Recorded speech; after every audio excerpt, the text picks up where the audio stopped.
We would like to say thank you to Fiberglass Warehouse for being the sponsor of today's episode. Available online and shipping anywhere in the U.S., they have all the materials you need for whatever you're working on. Check them out today at fiberglasswarehouse.com.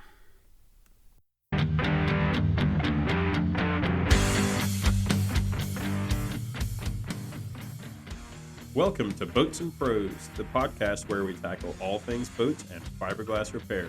Whether you're a seasoned pro or a weekend warrior, we've got the tips to keep your boat in tip-top shape. Let's get into it. Welcome to another episode of Boats and Pros. Nick Ireson here with a special guest today, a friend of mine, John Michael Thompson, owner of Thompson Boatworks, entrepreneur, and someone who I think is going to have a lot of interesting stories to tell us. So without further adu, John Michael, how are you today? I'm doing good. Good. Thanks for joining us. We appreciate it. Yes, sir. So, we're happy to have a chance to talk with a boat builder who's actively getting after it. Why don't you tell us a little bit about how you got started in the boat game? Yes, sir. It was never meant to be a business for me, the whole boat building and that sort of thing. My dad's a cabinet builder, so I grew up working in his shop and building many things, cabinets, countertops, cornhole boards, all kind of stuff, bookshelves, kitchen tables. When I graduated from high school in 2016, I wanted a boat as a graduation gift. And my dad pretty much laughed me out of the room. That was a dumb thing to ask for. Sure. A nice try though, right? Yeah. I mean, you have to try. So, well, after that, he kind of, he got to talking with me about it. He's like, well, let's just build a boat. And I knew he was serious. I still wasn't all that serious about it, but we bought these plans online from a guy named Tim Smith. I think you can still look up his website called Tim Smith Marine Design. And it's just paper plans of the bulkhead stations, and then you're pretty much on your own after that. So very cool. What a way to start. Yeah. And like I said, it still all looked like paper to me, but, over the next few months, we had a hole in my mom's garage that looked pretty cool. We built it all out of marine plywood and cypress and planked it up and then glassed it in. And before we know it, I had an 18-foot flats boat. So that was definitely my start into boat building and having my own boat. And so that was from 2017 to 2018. And you get involved in a project like that and you're going to come out on the other side of it, either addicted or never want to see it again. Well, it was some of both, yep.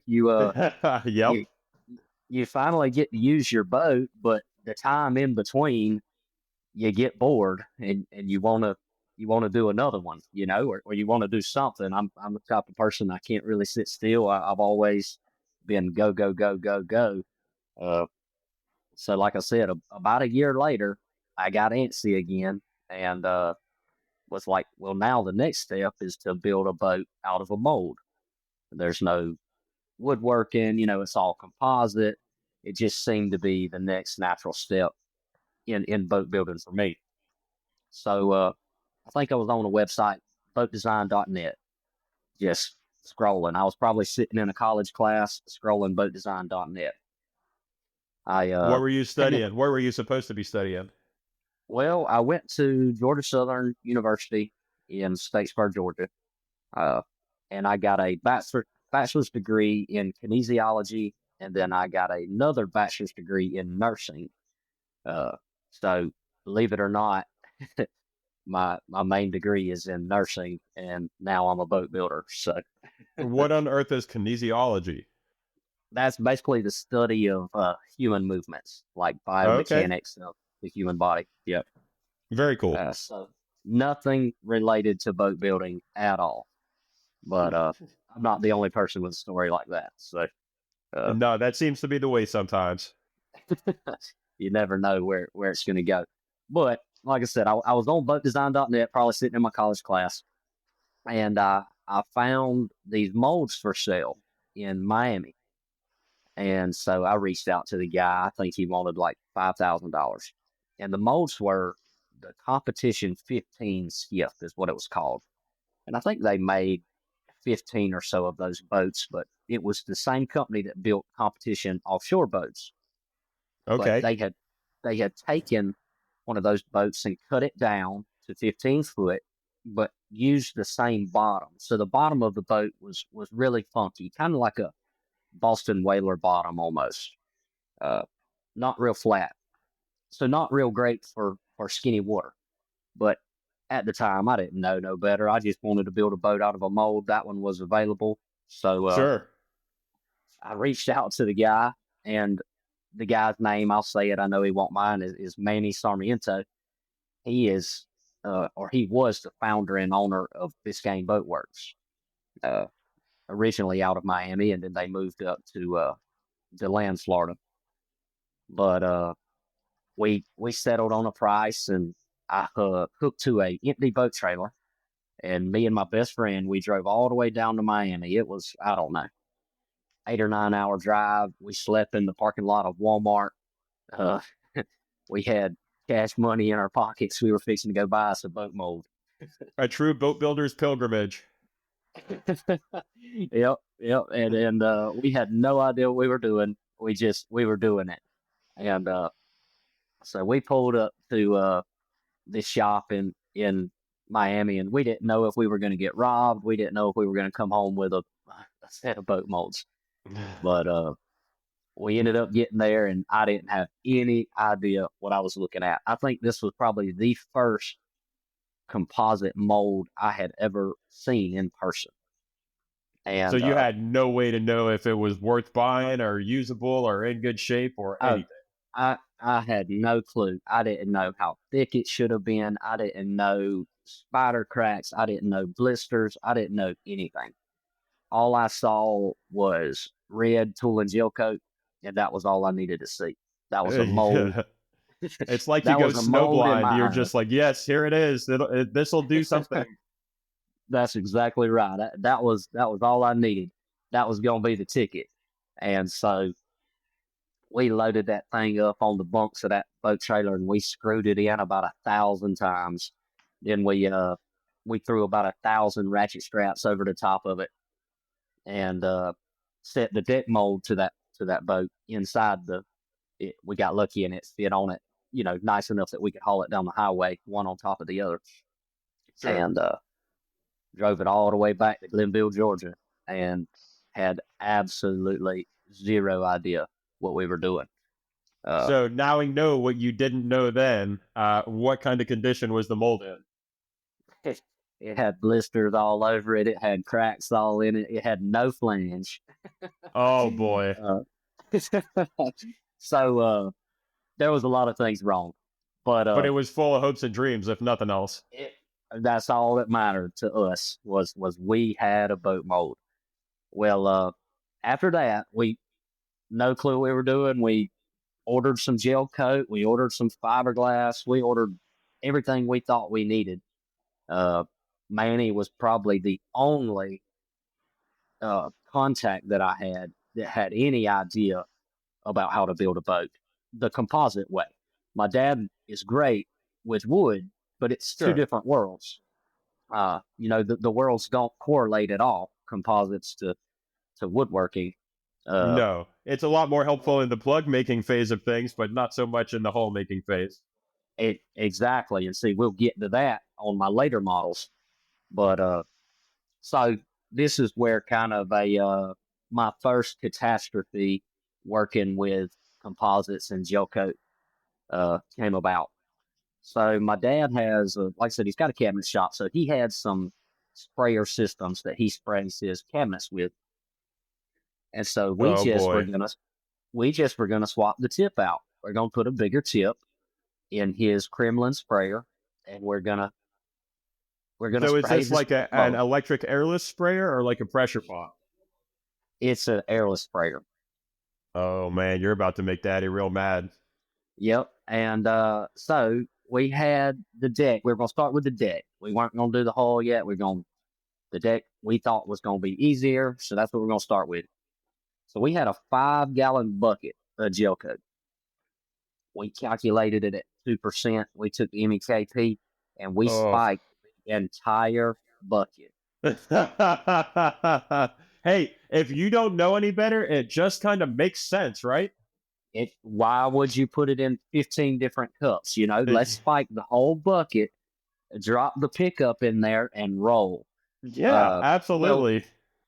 it was summertime, and in South Georgia, it, it's pretty hot. Oh And man. I give it, I give it 10 minutes. 4 gallons of the 5 was still in the bucket, and it was turning to jelly. Smoking All of soon, his I bet. hoses, yep, all of the hoses were clogged up. We had maybe one of the hatches sprayed in the back of Oh the of, man. of the deck mold, and I mean that just goes to show you we started with absolutely zero knowledge. Uh, all the things we know now have we've met a lot of great people that gave us a lot of tips and a lot of knowledge, but there was a time where we were roughing it. We I were think we it's a were rite of passage to do that stuff, man. I think you have to cut your teeth, and yet you can't just, even if someone had told you in the beginning, you wouldn't have listened. You have to do that stuff. The only way to feel the fire is to jump in. exactly right.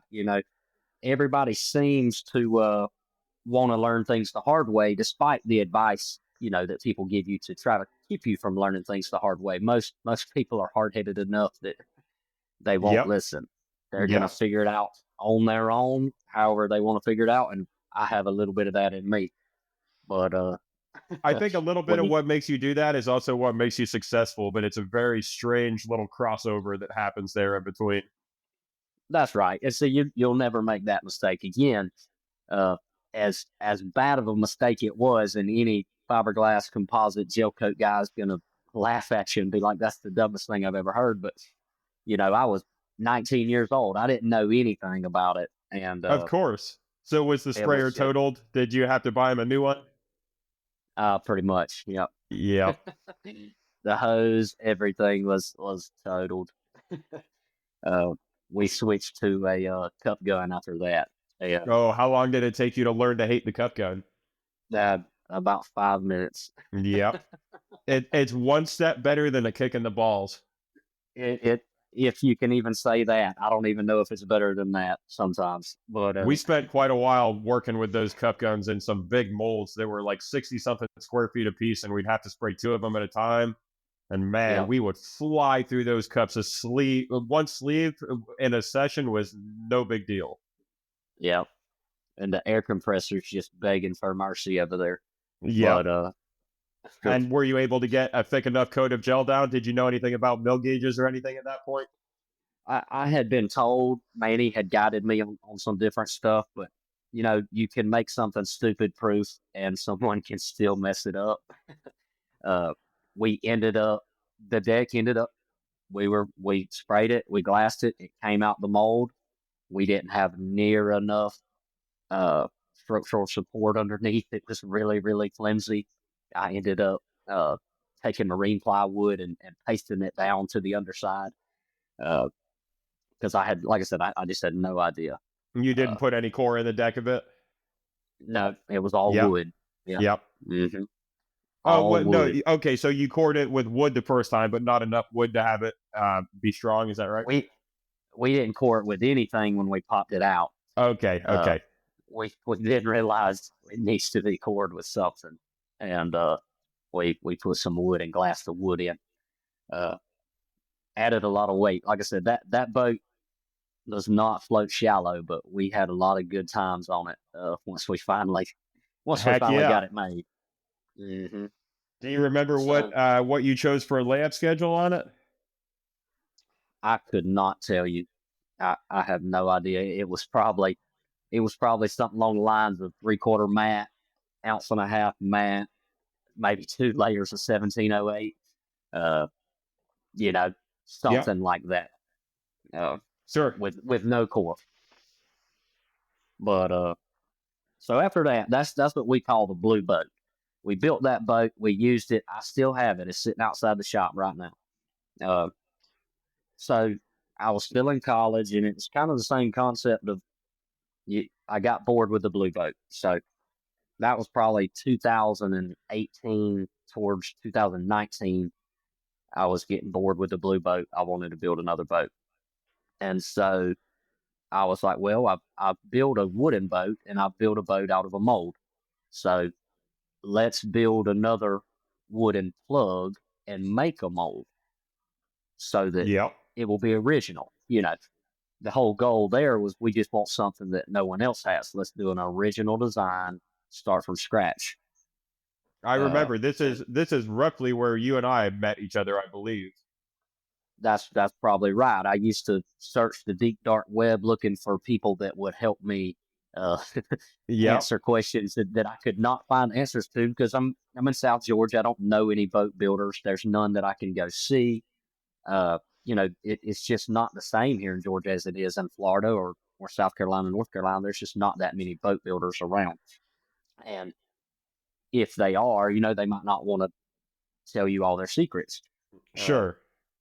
Well, and I remember when so we first talked, you sent me some pictures of the design that you had going on, and you had some really unique, pretty kind of advanced stuff. I remember being impressed by what you had for someone who had never built a plug or anything before. It was not just a regular run of the mill boat. that's right. Yeah, we what I did was after the blue boat, I had actually priced out some big name skiffs and was blown away because just like before, I had no clue. I had no clue those boats cost that much. And so that kind of shut just going and buying one down. So then, like I said, I was like, let's build one. I think I can do it. I know how to do it. It won't take that long.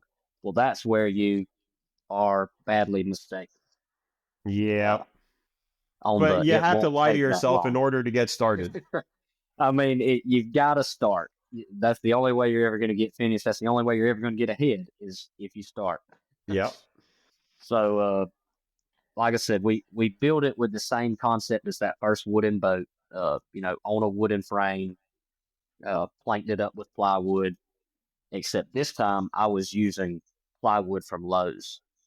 No marine plywood. Everything was going to be, build the plug cheap with whatever we've got. You know, uh, Let me Still a pause you sheet of for a plywood. second if you don't mind. Tell us a little bit about some of the design features that you had. You were doing. It's been a while. It's been years since I saw it, but you had done something different with the strakes, if I remember correctly. That's right. So I pretty much looked at all the other skiffs that I could come across and just pulled ideas from those. And then the running surface was virtually the exact same as the wooden boat that had already built. So, I was confident in the run surface. I just added a spray rail, like a lot of skiffs have now, to Yeah. deflect water down, and added some Poland strakes and some spray strakes and just overdid everything on that first model. Like we were really aggressive. Uh, Okay. and it wasn't because we wanted to start a boat business. It was just, we thought it looked cool. We thought it was going to be functional. That's pretty much it. Like I said, the goal wasn't let's build a boat business. The goal was just let's build a boat for ourselves. Uh, and this time, let's pull a mold off of that plug when we get it shiny and pretty. So then we can build multiple boats for buddies and family. And that was really what we were thinking. Sure. And did And you have any idea how much you were going to have to spend to get it to the point you thought that you wanted it I should have just went and bought the top brand skiff out there. I should have bought two of them. to? Yep. I should have went. I should have went to Hell's Bay or Chitham and just bought two of them and been done with it. Yeah, but But you don't really mean that. no, I don't. I wouldn't trade it for nothing. But if you were looking at it strictly from a time, hard work, and a money standpoint, you'd have been better off just to go buy Oh, one off the definitely. showroom floor. But Definitely. that's no fun. Anybody can do that. Uh, There's no feeling in the world quite like stepping back from a boat that you just built and saying, "Man, look at this thing. We just took exactly, this out of a bucket and a roll of material and look at this thing." exactly. This thing originated out of jelly and goo, Yep. and now Just like look my what it kids. is. That's exactly right. Boy. So yeah, so then that was probably, I think it was January 2019 when we started building the plug to hopefully pull the mold off of. So I was still in college that whole time, and so I did not see a boat out of that mold until 3.5 years later. It was like July 2022. So Okay. it took 3.5 years from the start of the plug to popping an actual hull out of the mold we made off of that plug. Was that majority of the labor being done by you? 99% of it. Yeah. Yeah, it was pretty much a solo mission. I conned a lot of my good buddies into helping lay fiberglass, and they don't come to the shop anymore. Yeah, you owe a lot of favors around town, probably. They're still good buddies, but they're not gung ho Yeah, they're about smart laying enough to glass know with when me to no not be more. around. That's right. They was we we had the plug built, and the guy from Biscayne Boatworks, Manny, was going to come bring his gel coat system and spray it for me with tooling gel. Yep. That's all he was going to do. Come up, spray it, leave. I was going to pay him because I didn't have a good way to spray the gel at that point. But you were smart And enough to know that you needed one. I had figured out maybe we should get somebody with a gun to come do it. And Good he man. came and sprayed it. And, we talked about mold construction, and what we settled on was 15 layers of 1.5-ounce mat. Yep. I mean, hey, it's hard to go wrong with that. It's a lot of layers, but I agree with that choice. Exactly. I mean, I think in mold construction, it's hard to beat mat on mat on mat on mat. My belief is that you should up. only ever use mat unless you're tabbing in framework with maybe like one layer of 1708 or something. I don't like to bring structural cloth into my tooling. That's right, and that's exactly what we did. The only 1708 we used was tabbing in the skeleton that went around it. And what did you make that out of? Steel. Yep, I welded a steel cage, and it's on a rotisserie like a chicken, so it'll spin and makes it easier on us spraying and glassing and everything else. But so this guy Manny that you bought this first mold from, it almost seemed like maybe you were supposed to meet him, huh? Was supposed to what? You were supposed to meet him. He came back into the picture a couple times and helped you out, and like it seems like he was a big part of getting you started in the right direction. He like I said, he was probably my only contact in the boat building world for years. He's still one of my most trusted sources, when it comes to composite materials and layup schedules and anything. Sure. Well, shout out to Manny. Shout out to Manny. Manny has built a lot of boats. He's been in the industry, I don't know, probably 20-something years now. Maybe we could get him to come talk to us one day. That'd be pretty cool. Yeah, I'm sure he would. Like I said, he's done a lot of things. He's built bathtubs, boats, coolers. He's built all kinds of stuff. But so yeah, like I said, Manny sprayed that plug for us and left. Drove back to, I think he was still living in Miami at that time, and we went. Wait, he brought his rig from Miami to Georgia for you? I think that was where he came from. Yep. You know what, dude? You just spiked my memory. That's how we first talked. You were looking for someone to bring a tooling rig up. That's probably exactly what it was. Yep. Okay. I think I had posted on some forums and some maybe microskiff or boatdesign.net looking for a gel coat system to come spray my plug. Yep. And I don't think you were quite ready yet, but you were coming up on it. That's right. Yep, I was trying to get it lined up. But so yeah, like I said, he sprayed it and left.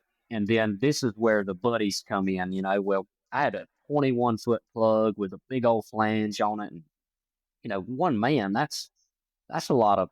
That's a lot really of work. Not doable without a chopper gun. And even with a chopper gun, it would be not fun. Exactly. And we didn't have no chopper gun. We're just pulling it straight off the roll.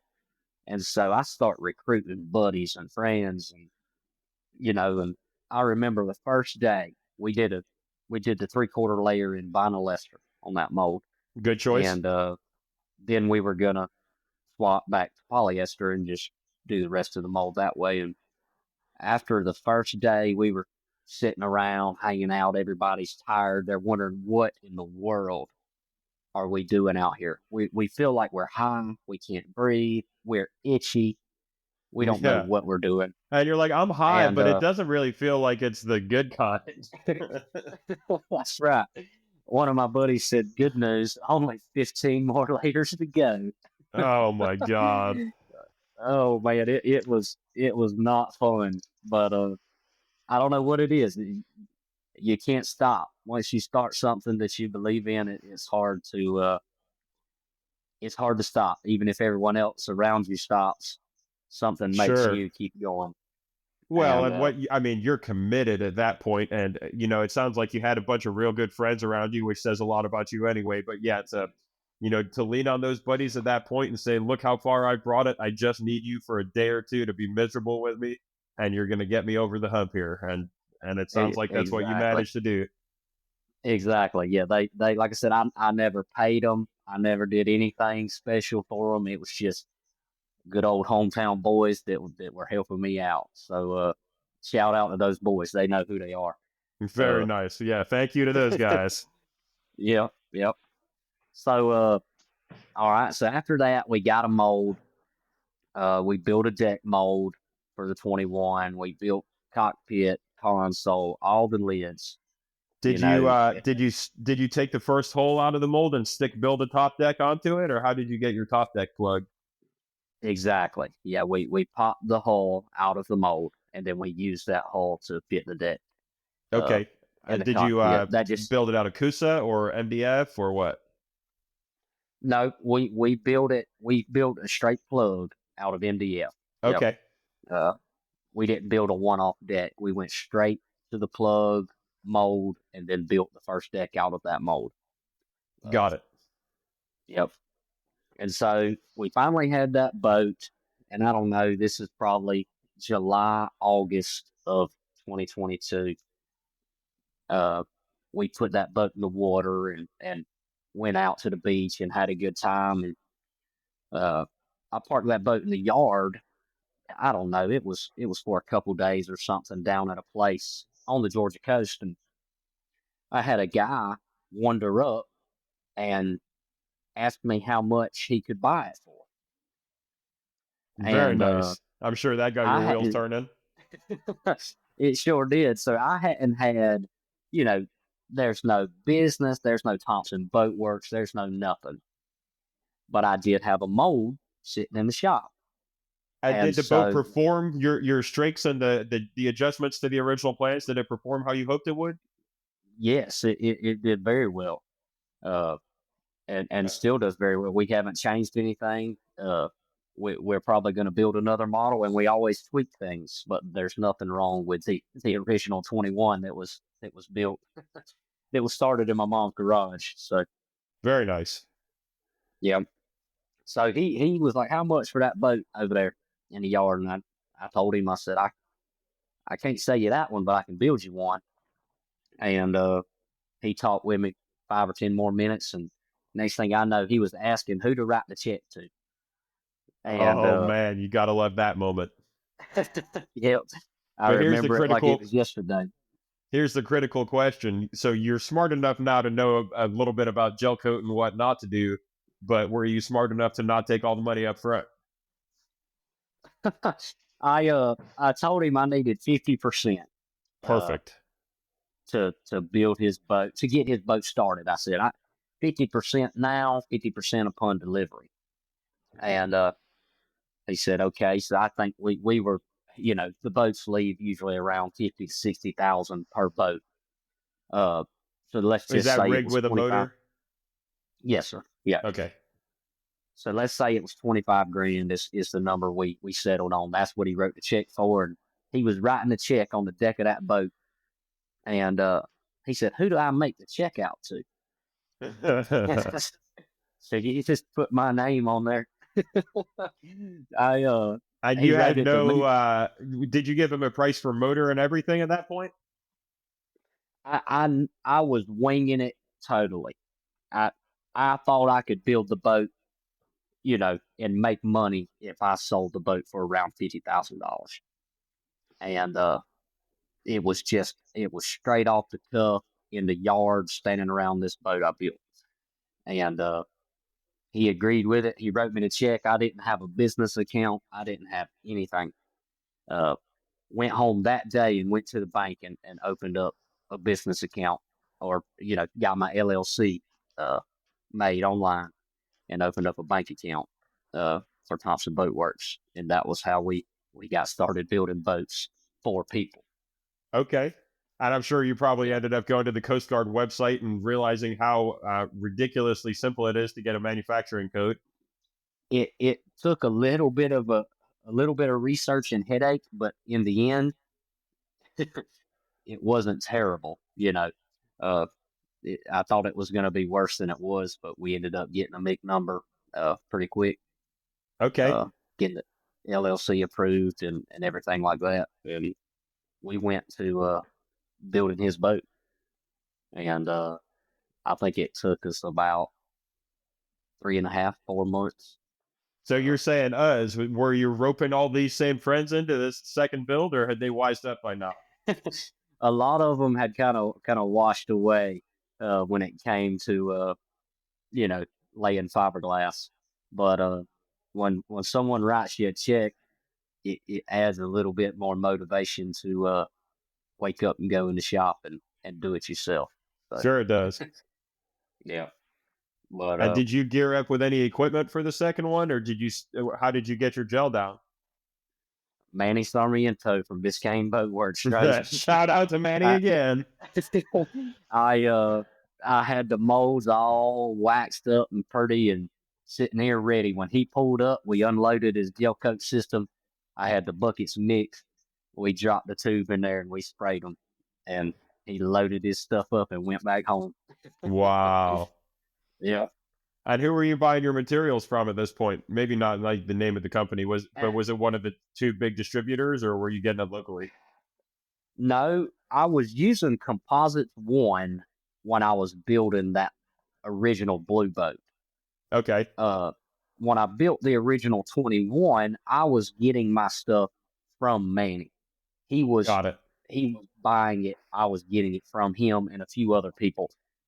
When I got my first order to build my first boat, I set up an account with Fiberglass Coatings.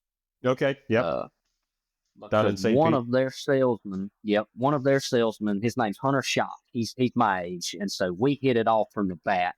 He drove all the way up here to my shop and looked over everything, and he was stoked. He was pumped up. He was kind of starting his career, kind of like I was starting my boat building career. And me and him, we talk just about every day now.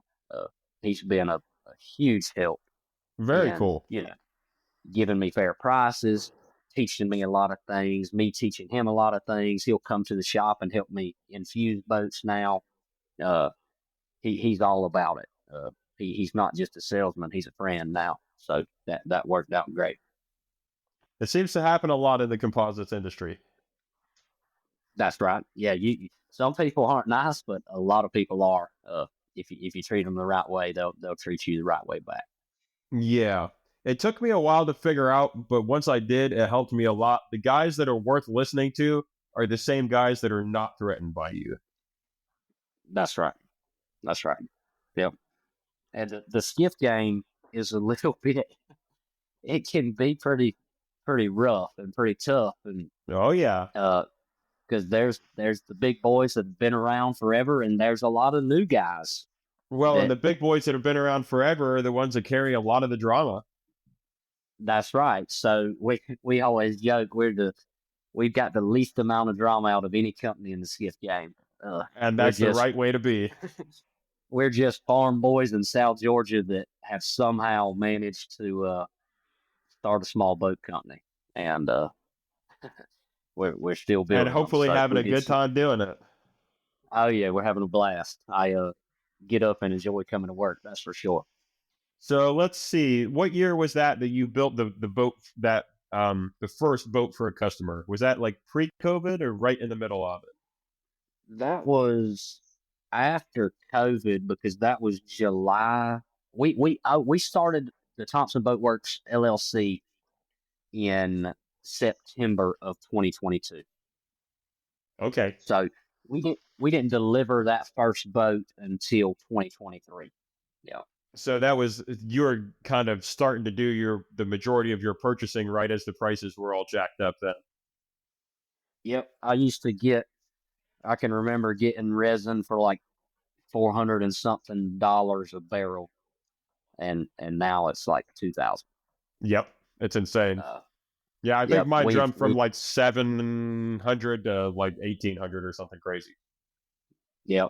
And we swapped resins. We used to, on the first blue boat, we were using whatever we could get, all polyester. Now we switched to 100% vinyl ester on every single part in our boat, from the smallest lid to the deck to the hull. Everything is 100% vinyl ester. That is by far my favorite resin. Yep, it's mine too, and it's a little bit more expensive, but I think in the long run, you can be proud of saying that you're building a 100% vinyl ester boat. Yeah, I couldn't agree more. Yeah, so the first time I really noticed the difference between poly resin and vinyl resin was when I had some vinyl ester resin, about 2 inches of it, here in the bottom of a plastic cork cup. And I had many times before that taken a little bit of poly resin out of the bottom of a plastic cork cup, that kind of like a hockey puck, and slammed it on the ground. And that poly resin is going to shatter into 1,000 pieces on the first try, guaranteed, pretty much every time. A lot of the times, it'll even crack in the cup before you get it out. And I tried that with a piece of vinyl resin for the first time, and it took about 10 tries to even break a corner off of it. And it seems like it's hundreds of times stronger. I don't know from an engineering perspective what the actual numbers are, but the price difference versus the strength difference, it's a no-brainer. Yep, I agree. Vinyl ester is the only way to go, in my opinion. It costs a little bit more, but it's definitely stronger, definitely more water resistant. Uh, and it's great to work with. Really is great to work with, and in temps like we have in South Georgia and in Florida, it gets really humid, really hot, fast.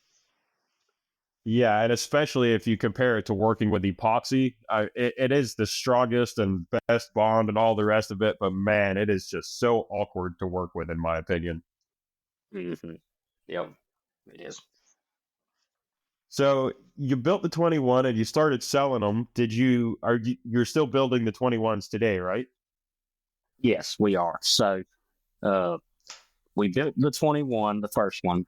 We built the next one for that customer that wanted to buy the one that he saw in the yard. Then we built another one, and then we built one more.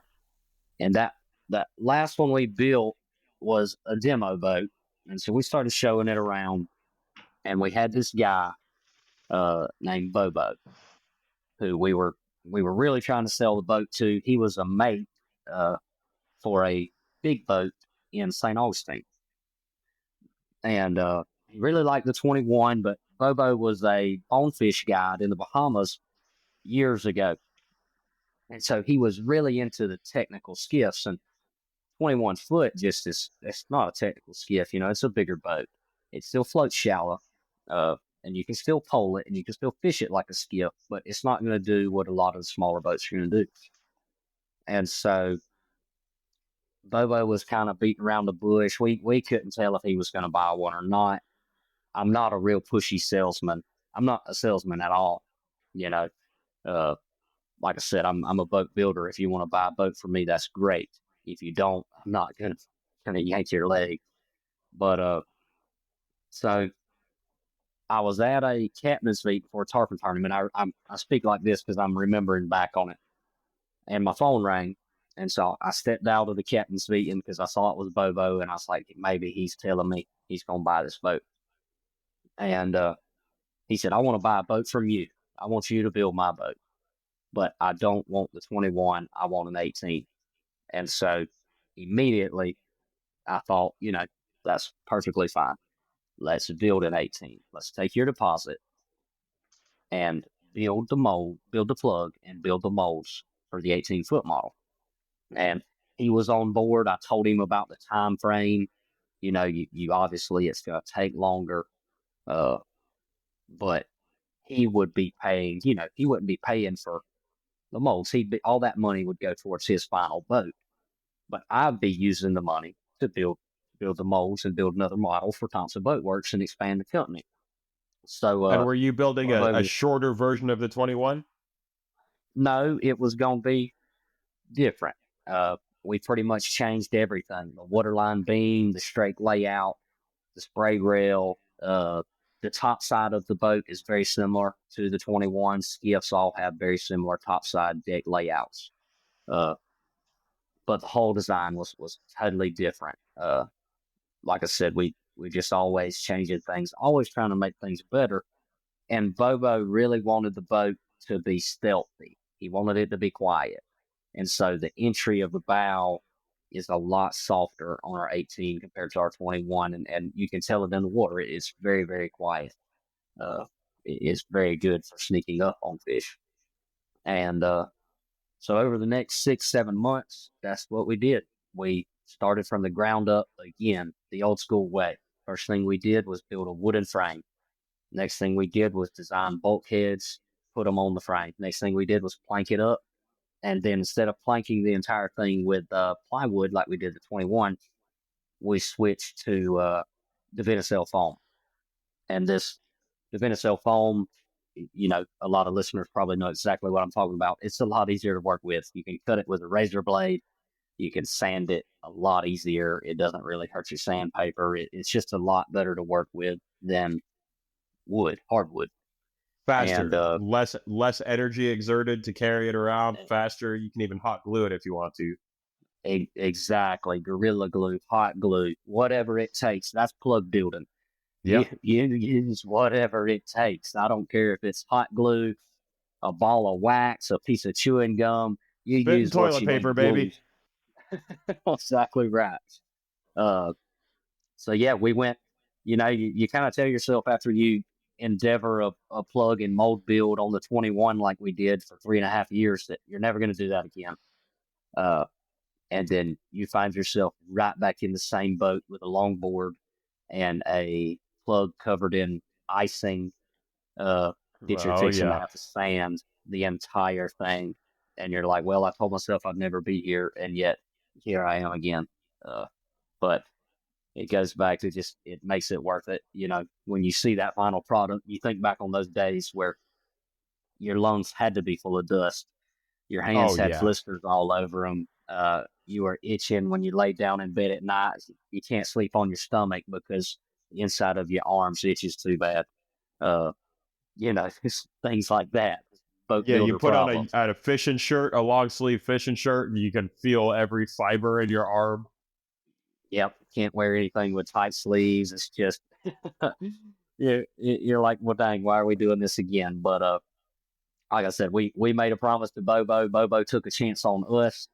Uh, invested his money in that boat design and gave a lot of knowledge and feedback as well. And that's how the 18-foot Bandit is what we're calling it originated. Very nice. So it turned out to be a good thing for us because now looking at it from a business standpoint, a lot of people, the Bandit is what they want to look at.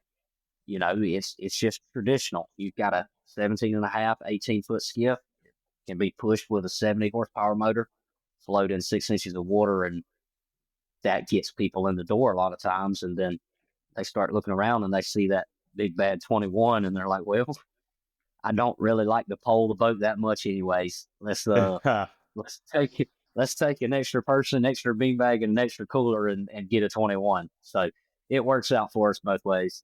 But How much without of a hassle did you have in having to dealing with the Coast Guard requirements of level flotation under 20 feet when you went down to the 18? I didn't have a big deal with that. I had a good contact in the Coast Guard. I called him. He came to the shop. We spent a day with each other, and he filled me in on everything I needed to know and everything I was doing. And it helps when you're vacuum infusing the entire Sure. boat because we fully core it, the whole bottom, all the sides, the deck, the console. So everything, all the lids, everything's getting core. That probably gives you 30% or so of your flotation requirement right there. That's right. That's right. It gives you a lot of it. Probably a little more than 30 on our builds. Nice. But it definitely helps out, as well as makes your boat extremely strong. Sure. Yeah, the infused product is a very nice product. So like we talk about infusion, we didn't always infuse the first couple 21s we built. We got lucky and came across a guy that was working for a company in Florida infusing speedboats. And so I reached out to him and, asked him if he'd be willing to teach me.